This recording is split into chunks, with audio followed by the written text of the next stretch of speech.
नमस्कार दोस्तों, आप सभी का हमारे इस YouTube चैनल में बहुत बहुत स्वागत करते हैं। दोस्तों, यह वीडियो आपके लिए काफ़ी ज़्यादा इम्पोर्टेंट होने वाले हैं, क्योंकि आज हम आपको बताने जा रहे हैं कि हमारा गुजरात का सोमनाथ मंदिर, जो कि काफ़ी ज़्यादा प्रख्यात है, जो कि काफ़ी अध्यात्म से जुड़ा हुआ है, आज हम इसके शिलालेख की बारे में आपको जानकारी देने वाले हैं। दोस्तों, आपको हम ये बता दें कि यह शिलालेख सोमनाथ मंदिर के स्थापना किस प्रकार से हुई है, आज हम उसके बारे में चर्चा करेंगे। तो दोस्तों, आपसे ये गुजारिश है कि हमारे इस वीडियो को अंत तक ज़रूर देखिएगा और हमारी वीडियो अच्छी लगे तो वीडियो को लाइक करके कृपया से चैनल को सब्सक्राइब कर लें, ताकि हम आपको और भी जानकारी दे सकें और आपको काफ़ी ज़्यादा अध्यात्म से जुड़ी हुई कहानियाँ बता सकें। तो दोस्तों, आइए जानते हैं सोमनाथ के संस्कृत के शिलालेख के बारे में। तो दोस्तों, आपको बता दें कि प्रमुख विवरण का यह वर्ग है कि सोमनाथ से मिले संस्कृत शिलालेख, जो मंदिर और उसके पड़ोस को केंद्र बनाकर चलते हैं। जिन परिप्रेक्ष्यों की तरफ ये इशारा करते हैं, वे पहले दो स्रोतों से भिन्न होते हैं। यहाँ पे 12वीं सदी में चालुक्य राजा कुमारपाल एक शिलालेख जारी करता है। वह सोमनाथ की रक्षा करने के लिए एक प्रांतपति नियुक्त करता है। यह सुरक्षा स्थानीय राजाओं की लूटमार और समुद्री और स्थल मार्गों पर की जाने से थी। एक सदी बाद चालुक्य ने फिर से इस इलाके की रक्षा करते हैं, क्योंकि इस बार मालवा के राजा के आक्रमण से स्थानीय राजाओं द्वारा सोमनाथ के तीर्थयात्रियों को लूटे जाने की बात कई शिलालेखों में कही गई है। सन 1169 में एक शिलालेख, जो कि सोमनाथ मंदिर के मुख्य पुजारी भाव बृहस्पति की नियुक्ति का उल्लेख करता है। वह कन्नौज के एक पाशुपात शैव ब्राह्मण परिवार से आने का दावा करता है, और जैसा कि हमारा शिलालेख में बताते हैं कि उसने सोमनाथ मंदिर में ताकतवर पुजारियों श्रृंखला प्रारंभ की है। वह कहता है कि मंदिर को पुनः स्थापित करने के लिए स्वयं शिव ने उसे भेजा है।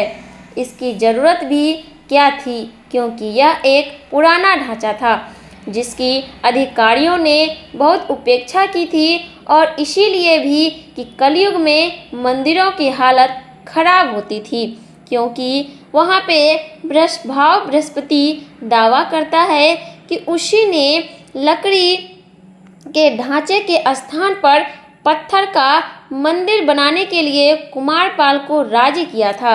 एक बार फिर इन्हीं आलेखों में महमूद के दावे का कोई उल्लेख नहीं किया जाता है, क्योंकि ऐसा इसलिए था क्योंकि शिव के सशक्त लिंग का ध्वंस हो जाना लज्जा की बात थी, या मंदिर की लूट कोई खास असाधारण घटना से नहीं थी, क्योंकि हो सकता है कि तुर्क फारसी वृत्तांत अतिशयोक्तिपूर्ण विवरण देते हुए कहें कि फिर भी स्थानीय राजाओं द्वारा तीर्थयात्रियों को लूटने का बार बार उल्लेख इसमें बताया जा रहा है। कुमारपाल द्वारा मंदिर का पुनरुद्धार किया जाना शिव के प्रति श्रद्धा का प्रकट करने का कार्य उन्होंने वैधता प्राप्त करने की कोशिश की थी।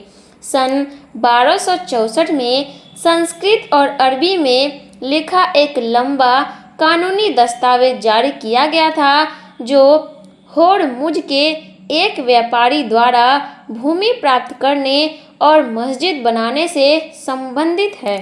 संस्कृत इबारत औपचारिक प्रतीक सिद्धम से शुरू होकर विश्वनाथ यानी शिव की प्रार्थना करती है, किंतु यह भी सुझाव है कि यह अल्लाह यानी संसार के स्वामी का संस्कृत अनुवाद है।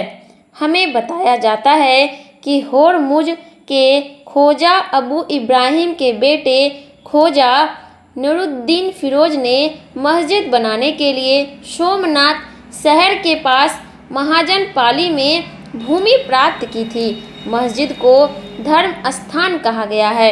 नूरुद्दीन फिरोज एक जहाज का कप्तान था और यह भी बताते हैं कि एक सम्मानीय व्यापारी था, जैसा कि उसकी पद खोजा यानी ख्वाजा से साफ है।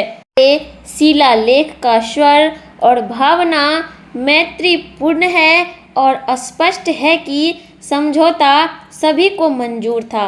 सोमनाथ मंदिर की कुछ संपत्ति से एक बड़ी मस्जिद का निर्माण किसी विजेता द्वारा नहीं बल्कि एक कानूनी समझौते से एक व्यापारी द्वारा किया गया और उस पर ना तो स्थानीय प्रांतपति और ना ही गण्यमान्य व्यक्तियों ने ऐतराज किया और ना पुजारियों ने किया।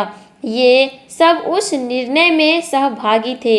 इस प्रकार मस्जिद सोमनाथ मंदिर की भूतपूर्व संपत्ति और कर्मचारियों से निकट संबंध रखती है और इससे कई सवाल उठते हैं।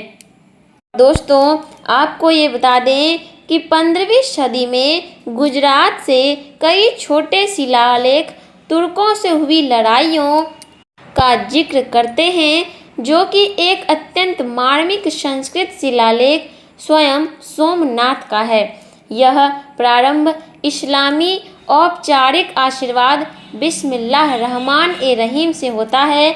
यह बोहरा फरीद के परिवार का विवरण देता है और हम जानते हैं कि बोहरा अरब मूल के थे।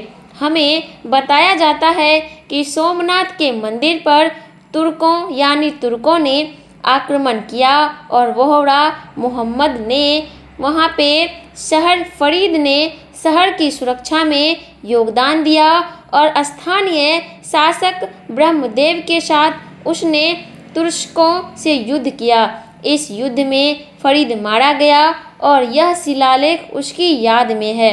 जो स्रोत मैंने आपके सामने पेश किए हैं उनसे पता चलता है कि सोमनाथ के मंदिर पर महमूद के आक्रमण के बाद घटना को अलग अलग नज़रिए से देखा गया और ये सब उससे भिन्न है जो हम मानते हैं कि महमूद गजनवी ने बहुत सारे आक्रमण किए थे और हमारे मंदिर को ध्वस्त किया था।